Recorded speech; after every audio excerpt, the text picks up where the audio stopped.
Hey, Chris Ross here with 8 Digit Media, and I wanted to come to you today and share a little bit of spying that I've been doing on a very popular seminar provider here in the United States for financial advisors.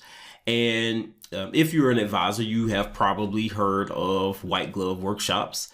They cater to the financial services industry. One of their big offerings is helping advisors fill their seminars. So whether they're dinner seminars or seminars at a library, a local college, whatever the case may be, that's one of the things that they do. So some of my clients that I have right now have used them in the past, and they came to me because they were saying, hey, they have this service, it works, but it's a little expensive, to say the least. And they were looking for ways to kind of reverse engineer what it is that they were doing to see if they could duplicate the results themselves. Now, I've gone through and have reviewed some of their Facebook ads and have looked at their funnels and whatnot.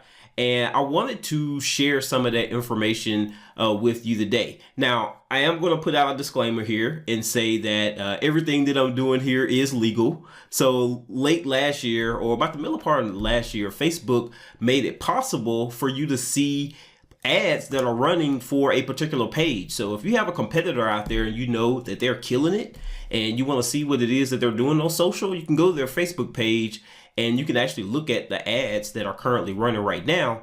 So that's what we're about to do. The second part of that disclaimer is the stuff that I'm showing you, please don't go and rip off what it is that these guys are doing. That will be wrong. You do want to model. When I say model, I mean, you want to look at what other people are doing that are successful, because that's what successful people do all the time. They take what someone else is doing, model it, maybe improve it, put their own little spin on it, and, go on about their way. But under no circumstances should you rip off anything that these guys are doing. So now that all the disclaimer stuff is over with, let me jump in and show you a couple of things that is actually happening. So if you go to their Facebook page, they have a couple of different offerings, but one of the ones that a lot of people come to me about has to do with taxes and retirement. So we're looking at some of the ads that they are running right now that is related to taxes and retirement. So all of these offerings are done all across the United States. So they're in various cities in Florida and Texas and Michigan, California, etc. So these are just some of the ads that are currently running right now. And if you take a look at what it is that they're doing, there's some commonality between all of these ads. And I don't know if you are able to pick up on this, but as I'm scrolling through here, something should stand out to you. And if you don't see it yet, I'm going to tell you. And that thing is the image for all of their ads. So if you take a look at all of their ads, the images are places of, the images are of the place or the venue where these seminars are being held. And I've tested this myself, right? So I've tested running ads with using images of the venue versus, images of other people, just kind of random things to kind of see what would happen. And through my own testing, I have come to the realization that images of the actual venue work the best. And I'm gonna tell you my theory behind, why I think that's the case. I believe that is true because the people in this local area have probably been by these places and they are familiar with them. So when they see this scroll down their news feed on Facebook, they look and be like, oh, I know that place, or have I been to that place, or have I seen that place? And that gets them to stop scrolling, because that's one of the things that you want to do on Facebook with your ad. The whole goal of your picture in your ad is to get people to stop scrolling so that you can hopefully scroll back up and see what it is that, they're talking about. So if you go through all of these ads here, you will see the majority of the photos, just like here, are all photos of the actual place where the event is being held. So that's the very first thing. The other thing here is that there isn't a whole lot of copy in the ads, right? So most people want to know, well, what do you say in the ad? And, how should I structure it, etc., whatever. There's not a whole lot of copy here. I mean, they're really just basically talking about taxes and retirement. Hey, you know, you have to pay taxes in retirement, but if you want to pay less, then come to this event. That's really all that they're saying. You don't have to be a expert copywriter and write out this huge long copy for an ad to try to convince people to come. One thing that I've come to realize, especially working with quite a few financial advisors, is people hate paying taxes at the end of the day. Nobody really likes paying taxes. So if you can talk to people about how they can pay fewer taxes, hey, that's something that people are going to be interested in. So there isn't a lot of long copy in any of these ads. You'll see here there's only really 3 paragraphs, and then there's a call to action there at the bottom. There's a phone number for people to call, and that's really about it. So let's take a look here. If we click on one of these, it'll take us to the actual landing page that they use. Now, a couple of things to point out with the landing page. One, they are using WordPress. So if you right click and go to the inspect element, if you're in Chrome, you can go over here and you can see what type of landing page software that they're using. So like for them, everything that they're doing is built on WordPress, which is great because it's scalable, gives you a lot of flexibility, and you know, it's a lot of things that you can do with it, especially if you already have a current website. So, you know, a lot of people will come to me and say, you know, hey, Chris, do I need to get ClickFunnels? Do I need to get lead pages? You know, Infusionsoft, whatever the case may be. There are a bunch of different providers out there for these things, but a tried and true favorite, at least for me, is WordPress. So their stuff is built on WordPress. And if we take a look at this landing page here, a couple of things that's going on. So, you know, they have the logo up here. They have a way for you to contact people. There's a phone number, and then there's other upcoming events. Now, for my clients, I would not add this information up here as far as other links and contact us and whatnot, because for me, if I'm running an ad and I'm sending somebody to a landing page, I only want them to do one thing, and that is to register or complete whatever action it is that I've set up for that particular page. Now, they're a little bit different. I'm sure they probably tested this and, you know, probably didn't have any huge effect on their conversions, but that's something that I would not necessarily do. So again, here's a photo of the actual venue.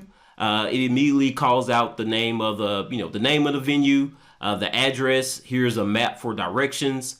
And they have a register now button, and they also have the 2 dates that this particular event is being held. So one is on a Tuesday, one is on a Wednesday, and they can register for either one of these. So if you click on one of those, it basically brings you down here to this registration form where they can actually, you know, where somebody who's on this page can actually fill this out. Now, on some of their other landing pages, they actually have a light box that pops up where you can, you know, fill in this form. But on this particular page, the form is on the actual page here.